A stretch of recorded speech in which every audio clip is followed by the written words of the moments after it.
Hey there, in this video I'm going to break down 7 crucial lessons I've learned about leading B2B marketing teams. You can learn from these mistakes, you can avoid some of the most common pitfalls regarding B2B marketing for growth stage startups. Whether you're a CEO, founder, marketing, or sales leader, you've probably asked yourself some of these questions. How do you stop your company from wasting time on the wrong marketing activities? How do you move past unpredictable spray and play marketing tactics? And how do you adopt a mindset that will set your company up for long-term success? In this video, I've got you covered.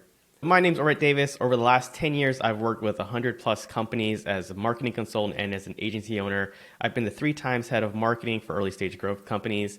And my experience stems from bootstraps to funded venture companies, from seed stage doing well north of 5 million plus in annual revenue. By the end of this video, I'll cover 7 of the most important lessons that I've learned and how you can then apply them to your B2B company.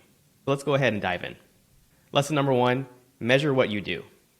This is everything from conversion tracking and reporting and setting up KPIs. You really need to understand not only the primary but the secondary actions that someone takes from them becoming a lead to them becoming your eventual customer.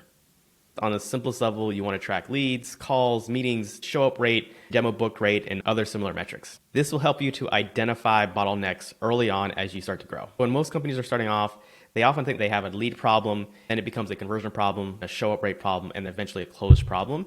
But as you start to track these metrics, you'll start to identify where these bottlenecks are, how they begin to shift and move, and where levers you need to adjust and change to get the best outcome for your company. Lesson number 2 is all about embracing simplicity in your marketing efforts. You really don't need complex funnels, campaigns, fancy CRMs, or ABM tools to be successful. Simplicity allows you to move fast.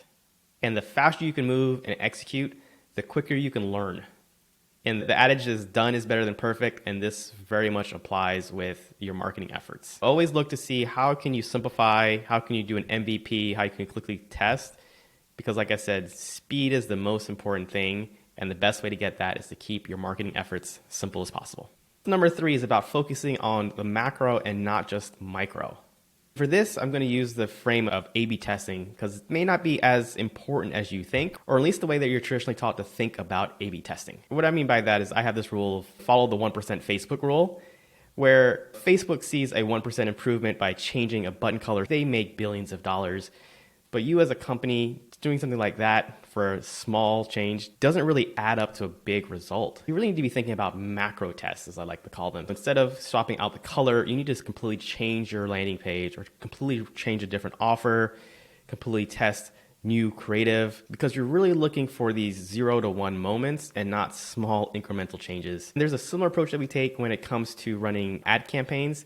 Really start with a small set of ad campaigns first, gain proficiency, then you can add on others. You don't need to be on all channels everywhere all at once, but you really just need to figure out ways to gain proficiency and maximize your efforts and learning from one channel before expanding to others. Lesson number 4 is about making sure that you have a deep understanding of your customers. This means not only developing a clear understanding of your ICP, your ideal customer profile, but also identifying disqualification criteria as well. You need to understand why someone buys and what job they're trying to achieve by buying your product or service. Founders often overemphasize product features when they should be targeting benefits. Lesson number 5 is about making sure that you establish a predictable source of leads. You really want to make sure that you do this as quickly as possible.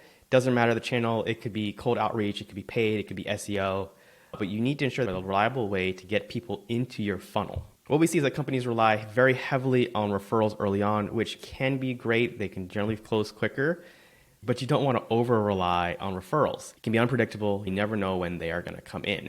If you're good at getting referrals, that means you can probably scale 5, 10x if you add on an additional channel, whether that's paid, whether that's inbound, and using referrals as a means for additional social proof. Lesson number 6 is about focusing on messaging, not just the aesthetics. You probably don't need a new website or a brand design or refresh. One of the biggest mistakes we come in and we see new CMOs or new marketers, new founders that they do is, hey, we need a brand new website. And that is all probably the last thing that you should be doing. No one is buying your high ticket product or service because your website looks pretty. They're buying it because it solves a need. And what that means is copy and social proof is what sells. If you can dial these 2 things in, it'll have much higher leverage than building out a pretty new website. Lesson number 7 is about embracing volume paired with patience. And it really just means you need sufficient volume in your activities in order to see any worthwhile results. You don't move the needle by doing one blog post, one webinar, or sending out a handful of cold emails. You need to think in an order of magnitudes of scale for all these activities. For example, when we test cold emails, we don't test with anything less than 4,000 contacts. For ads, we don't just make 3 creatives, we make 10. This all ties in, you just need a sufficient level of scale to see the results of whatever you're doing. But paired with that, you have to give time for these activities to mature.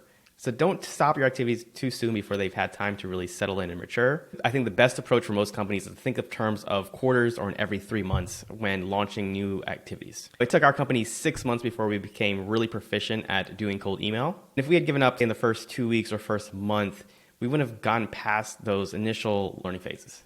Something to keep in mind is just because a channel or tactic did or did not work for you in the past doesn't mean that it will work for you today and in the future. There's no one-size playbook for marketing.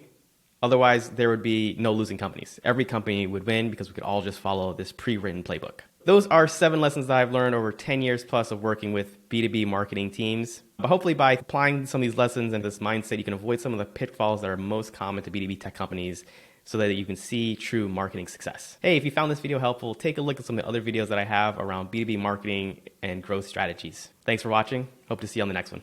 Peace.